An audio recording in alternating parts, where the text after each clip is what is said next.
Are you an ambitious attorney who is ready to build a life that you cannot wait to wake up for? Then you're in the right place. Welcome to Powerhouse Lawyers, a podcast for the powerhouse in each of us. I'm your host, Erin Gerner. And if you're ready to practice law differently, let's go.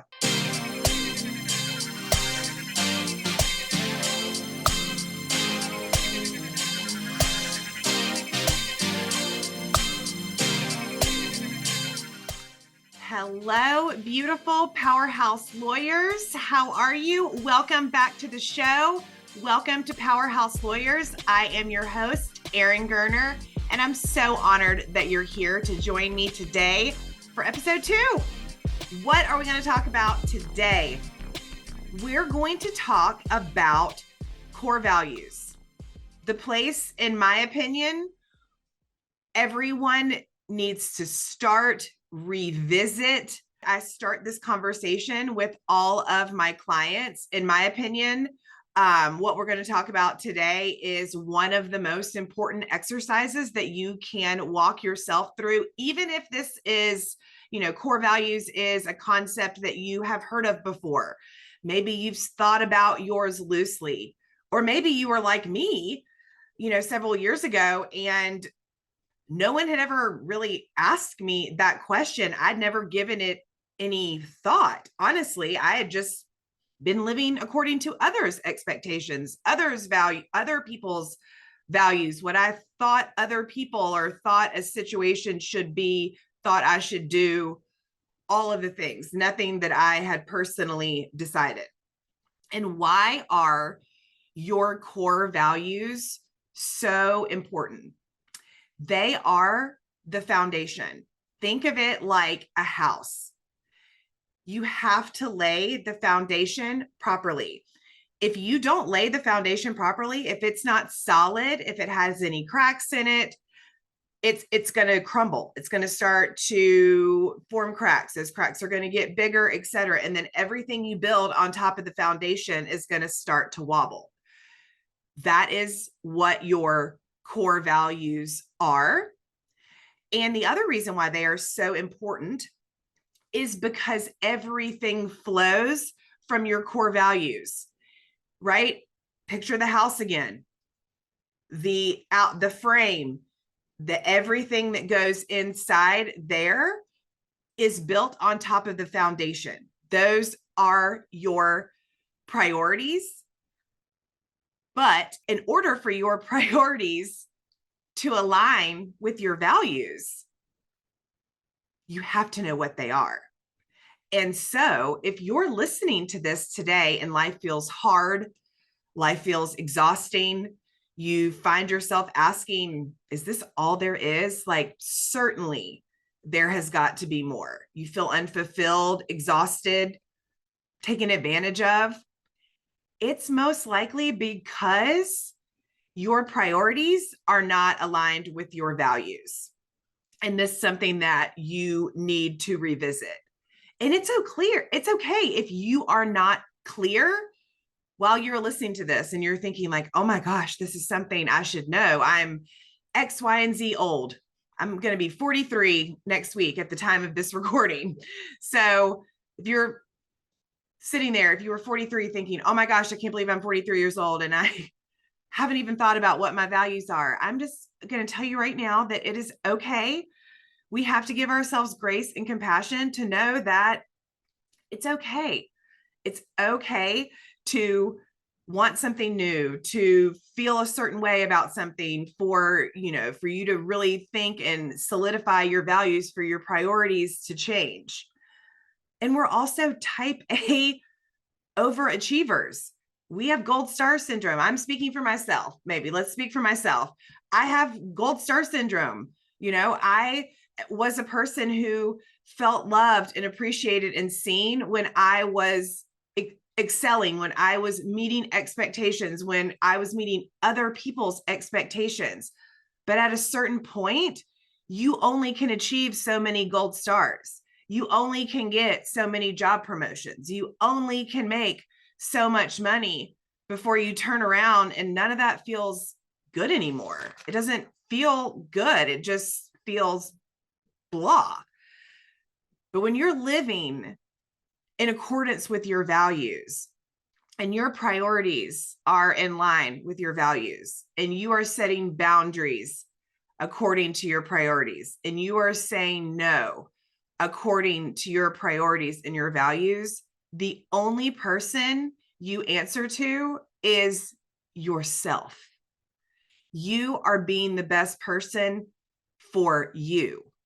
You are the one who sets the rules. You are the one who sets the tempo. You are the one who sets the expectations for yourself. It is not your job to live up to anybody else's expectations or what they think you should do. It is only your job to show up for yourself. And when your foundation is solid, and then your priorities are flowing from that foundation, life does not feel hard. Life does not feel exhausting.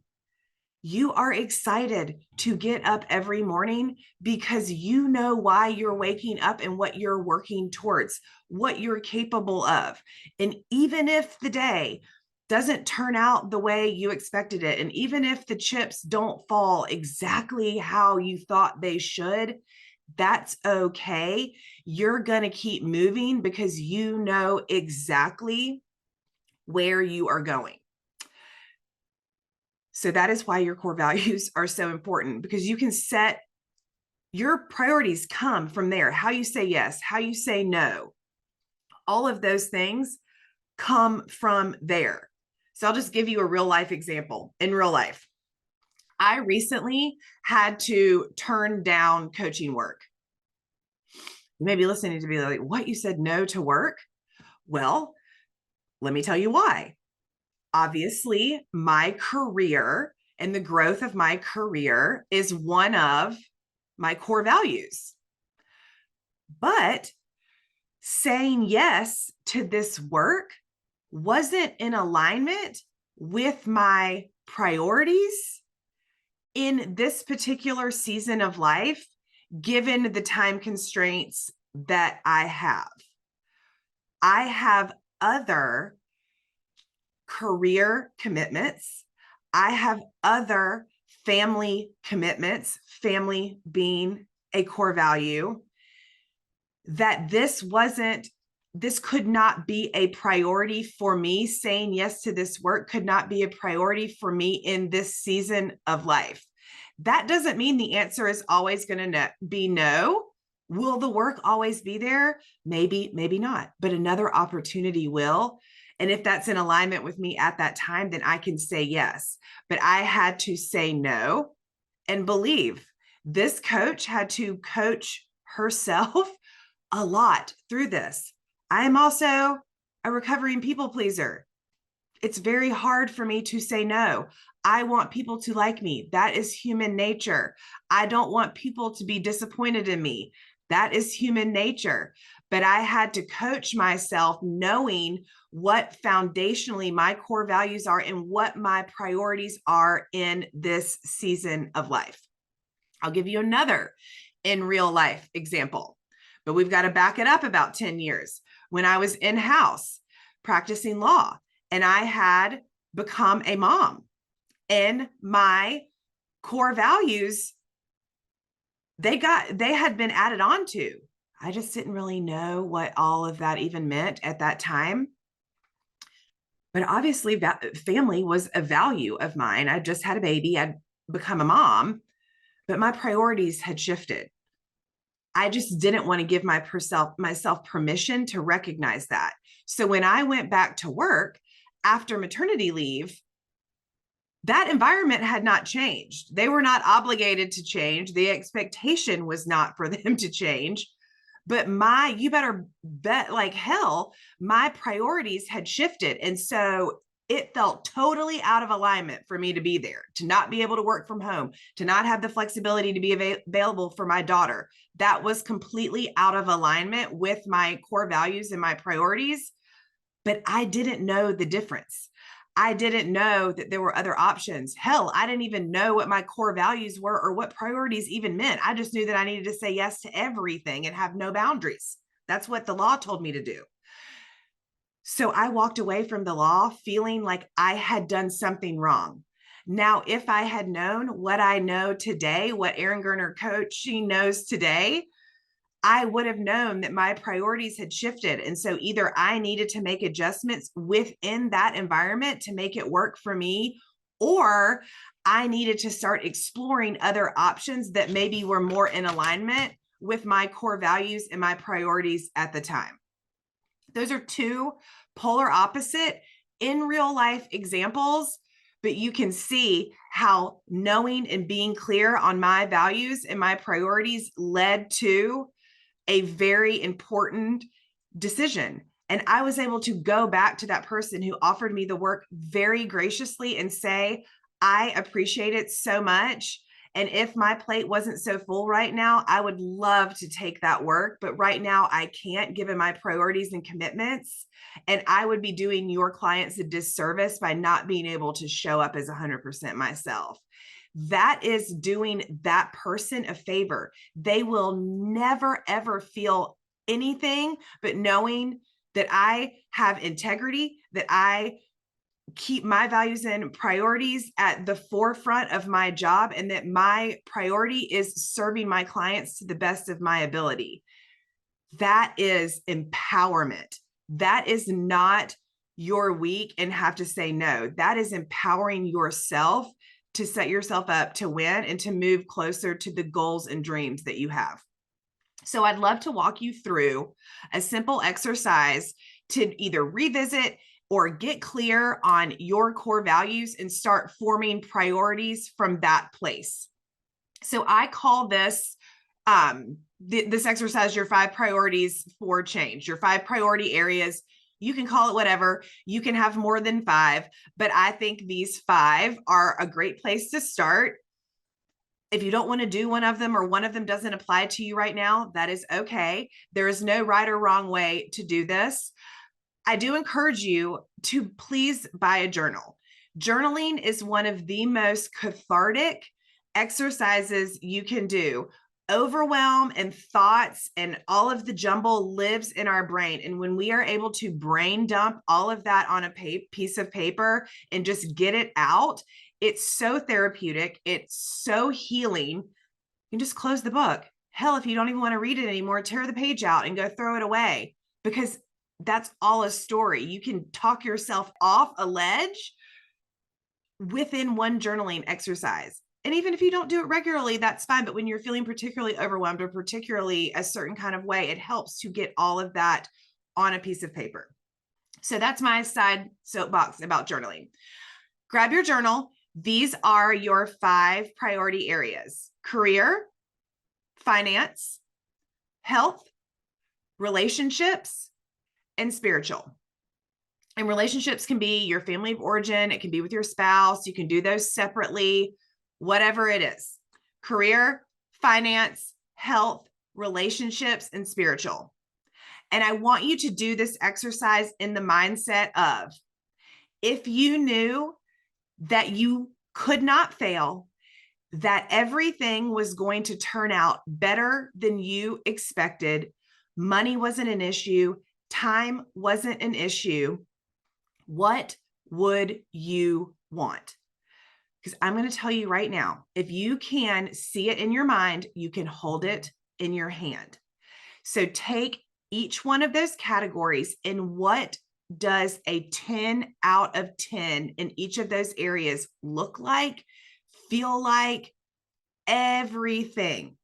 Knowing that you could not fail, that everything was going to turn out better than you expected, what would you want for your career, for your finances, for your health, for the relationships in your life, and for your spiritual journey?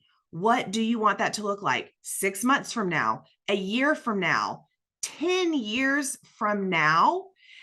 Sit down, be intentional, and get super clear about where you're going in each of these categories. And after you do that exercise, you've probably started to notice some common themes, maybe some common phrases, some common words, some common feelings that you have. Now I want you to do a good old Google search. Type in core values.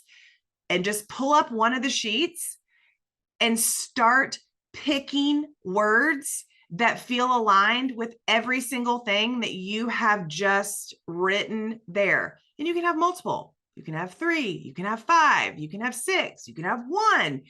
It doesn't matter. There's no right or wrong way to do this exercise. It's just getting intentional about what you want, sitting, getting quiet in quiet space, and letting yourself go there. And then really drawing into those phrases that feel good to you at your core to start forming those values. Some of mine are family, God, service, passion, integrity, community, abundance, empowerment, freedom, and fun.